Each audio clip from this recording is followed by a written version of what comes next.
All right, so without further ado, I'm just gonna go ahead and jump straight into it. Welcome to the Jerry Graves channel. But yeah, this is about just how you respond to struggle and pain and things like that. My thing is that I have a problem with that myself. I'm one of those people that I can't just go and turn around right after I'm stunned, by something and just hop right back into it. And as a black person, you really don't have that choice. Like, you have to be the type of person who just basically does things that are constructive at all times. Um, but most of us, what we do is we start trying to escape, just because the system of white supremacy is really strong, and uh, it's constant. So you just need that escape every once in a while.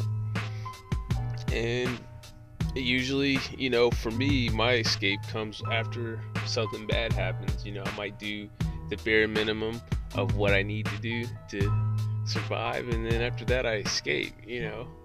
I'll go watch or do something. Watch videos or something like that. Um, my thing is that that's not who I really am. It's really just a reaction to some circumstances that I shouldn't even be facing. You know, but we can all learn from that. That resisting that urge to escape. You know, and really just being grounded in what was real and what's happening now. Um, and expecting it ahead of time. Even before you, like I'm starting to get to the point where I'm not as shocked. Like I was when I got fired.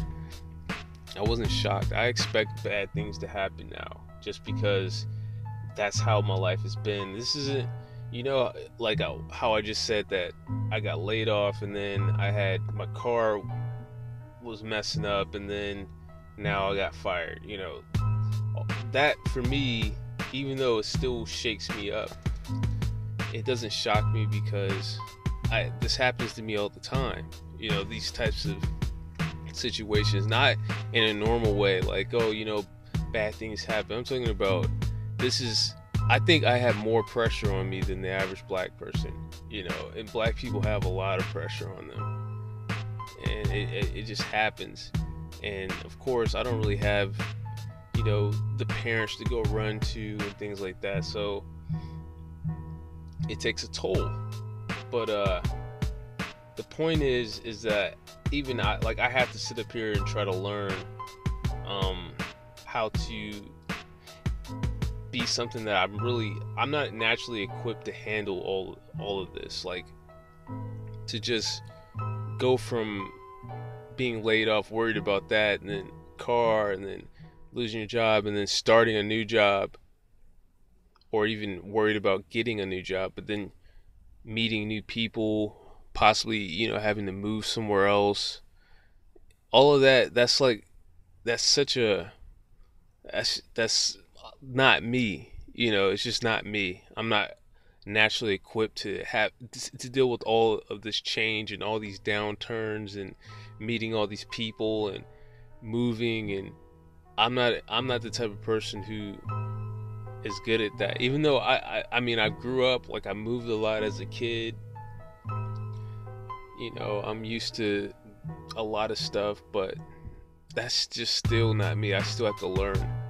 You know, I'm I'm still learning how to deal with all of that. So um yeah. But that's how it is in a nutshell. Just being black, and just to keep everything clear.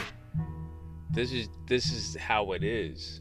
You know what I mean? Like, if you ever wonder what it's like to be black, it's like this. It's just constant pressure, constantly things are just going wrong, constant crisis, and you don't have anywhere to go, no escape. So then you escape, you force it. Some people might even use, narcotics to do it, which most people don't do it like that. Most black people, we use food, but that's the reason why I don't look down on anybody who's on drugs. you know how it is, like the white supremacist culture is to be callous to anything that has to do with black people or black men in particular. Like, yeah, you know, he should be working harder. That's his fault. And you know, the same thing when they look at somebody who's homeless. You know, they're just there because they are on drugs, and no, they're there because of the system of white supremacy. It's just that simple. Most of the people, if you see a black person there, it's because the system of white supremacy put them there. And then the white supremacists will say, well, you know, they don't give them money because they're gonna buy drugs. And it's like, most of them don't buy drugs, but the ones that do, it's like, okay, so they buy drugs. They're trying to escape a system that shouldn't be there, you know, and nobody's trying to get rid of the system. They're just criticizing the victims. Get rid of the system of white supremacy so people aren't trying to escape all the time. And that's the point of the video. It's just, yeah. And I'm not this type of person I'm the type of person who stays prepared. I'm like, I'll work really hard and try to get things done and try to be ahead of the curve. And now it's like more because of how I'm being treated and how I'm not equipped mentally, you know, like, not that there's anything wrong with me mentally, but I'm talking about to deal with this type of stress. Like, I don't think I was built for this, you know. Some people are built for more stress, but I'm not really built for this, you know. So, or I mean, like, just in the sense of moving around a lot and things, like, I'm not really, that's not me. So I lost my point, my train of thought. I lost my train of thought there.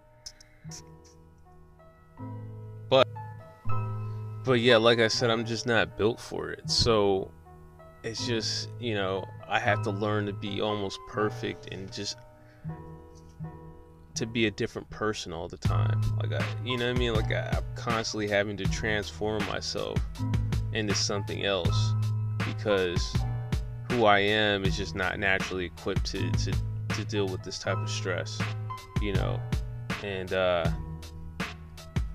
people are probably thinking, oh, you know, everybody deals with a lot of stress. But no, there's a difference between black and being white and even being Asian.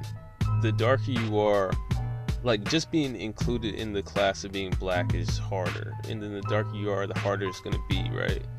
Obviously, I'm not dark skinned, but yeah, it's really, really hard. It's really, really hard, you know. And I just want my perspective to be out here, just because, you know, maybe, you know, I don't know what the future might hold, and I just want my perspective. I want it to be said. I want that to be said, that, you know, I want it to be heard and said that, you know, my perspective of how I'm feeling, you know, in these moments where it's just like, I just feel like this is, you know, it's just too much. It's way, way, way, way too much, you know. So that's all I got.